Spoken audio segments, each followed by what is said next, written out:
سلام و عرض ادب و احترام خدمت شما کاربران عزیز وبسایت توسینسو.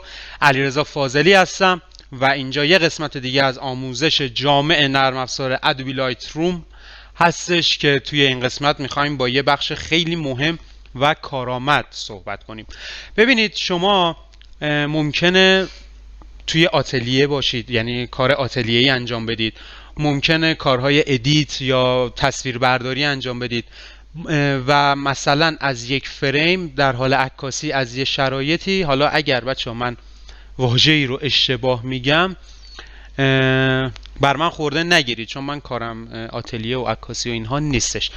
ممکنه شما از یه شخصی 100 فریم 100 شات عکس میگیرید، خب، و ایشون میاد آتلیه و میخواد این تصاویر رو در واقع انتخاب کنه که کدوم ها رو میخواد. خب این خوب نیستش که شما بیایید به صورت در واقع تک به تک تصاویر رو انتخاب کنید، دیلیت کنید، انتخاب کنید، دیلیت کنید، یا حالا اگر پذیرفتن مثلا بمونه تو سیستمتون.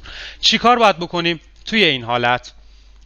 و وقتی که روی حالت در واقع گرید ویو هستیم، سمت راست بغل این تایم لین که کارش چیه، این که من حالا اون تصویری که انتخاب میکنم طبق اون تصویر میتونم برای خودم زوم داشته باشم روی صفحم.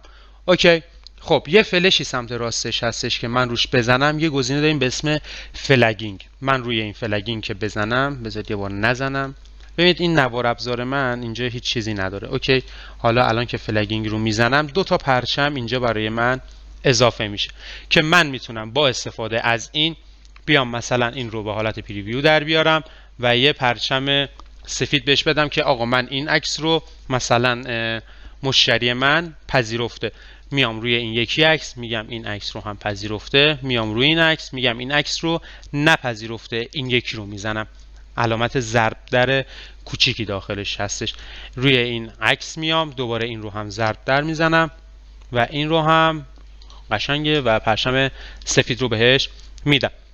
میام توی حالت گرید ویو میبینم که کنار اون تصاویری که انتخاب کرده بودم یه پرچم سفید و یا پرچم مشکی اعمال شده. خب اگر حالا مثلا مشتری اومد گفتش آقا من 5 تا عکس میخوام، اومد گفت 3 تا عکس میخوام، بذارید طبق همین چیزی که داریم صحبت کنیم. گفت من 3 تا عکس میخوام، بعد حالا بی زحمت از دورم من یه بار دیگه نگاه کنم، نگاه میکنه مثلا من این رو نمیخوامش، روی همین پرچم که من بزنم خاموش میشه. میبینید الان خاموش شد. بجاش برام مثلا این یکی لامبورگینی رو اضافه کنید. اوکی، میام اینجا روی این پرچم من میزنم، دوباره اضافه میشه. یا مثلا میگه من این ماشینه رو پشیمون شدم، عکسش رو میخوام، روی این میزنیم که به حالت خاموش در بیاد و دوباره روش میزنیم که به حالت سفید در بیاد. این وضعیت برای ویدیو هم وجود داره. اگر من ویدیو رو به حالت پریویو در بیارم نمیبینم اینجا، باید به حالت گرید ویو باشه که وقتی روی حالت گرید ویو هستم چه از اینجا چه از این پایین میتونم وضعیتش رو تعیین کنم، حالا یا در واقع روشن کنم یا خاموش کنم. کلید میانبرشون هم X و P هستش. برای مثلا من این عکس رو انتخاب میکنم و X رو که میزنم به حالت ضرب در میاد برای من، و اگر من این عکس رو انتخاب کنم و P رو بزنم به حالت سفید در میاد که باز هم میتونم از اینها استفاده کنم. بچه این فلگینگ فوق العاده کارآمده، یعنی به شدت سرعت کارمون رو بالا میبره و توی انجام پروژه ها به همون کمک میکنه. الان داریم راجع به 10 تا 15 تا 20 تا عکس صحبت میکنیم. فرض کنید شما که کار آتلیه انجام میدید یا تصاویر زیادی رو میخواید برای خودتون در واقع گلچین کنید، 7000 تا 700 تا هر چند تا عکسی که داخل نرم افزار ایمپورت کردید رو با این روش میتونید برای خودتون نشونه گذاری کنید و از این مسیر در واقع کارتون رو راحت تر انجام بدید. و این مورد رو هم بهتون بگم که خواهشم ازتون اینه که این قسمت هایی که میبینید، حالا 5 دقیقه 6 دقیقه 7 دقیقه رو راحت ازش نگذرید. همه ویدیوها رو تا لحظه آخر ببینید، تا ثانیه آخرش ببینید، چون ممکنه یه وقت یه جایی من یه چیزی رو بگم که شما اون قسمت رو زدید جلو و همین باعث به مشکل خوردنتون بشه.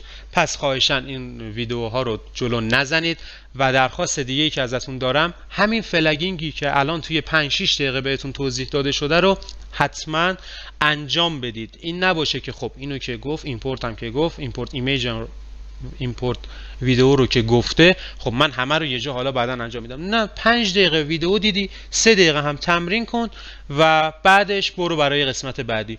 به همین راحتی گام به گام با من جلو میای و در آخر نرم افزار ادوبی لایت روم رو به صورت کامل و جامع دیگه بلدی و میتونی باهاش کار کنی. امیدوارم که مورد توجهتون قرار گرفته باشه. تا قسمت بعد، خدا نگهدار.